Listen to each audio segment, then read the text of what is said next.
So wait a minute. If progressivism is the opposite of Christianity, then does that mean, oh no, yes, by definition, this makes progressivism Satanism. Does this mean your progressive neighbor is biting the heads off bats and draining their blood onto a goat statue?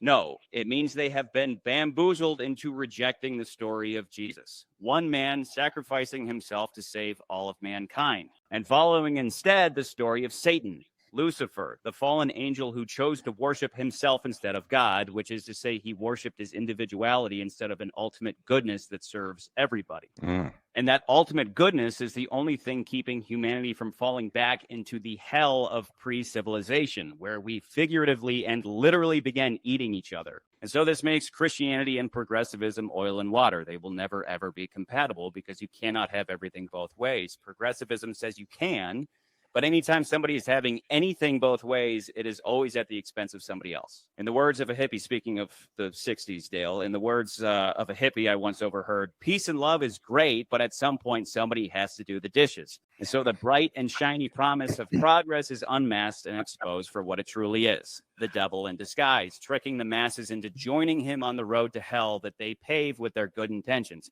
And I know a lot of these people, progressives, are well-intentioned. They honestly believe that shame and consequence, all that negative stuff should be done away with, as if that's even possible. But as it turns out, when you leave morality to the whims of every individual, what they deem moral eventually ends up being whatever serves them best personally. And then everything goes downhill.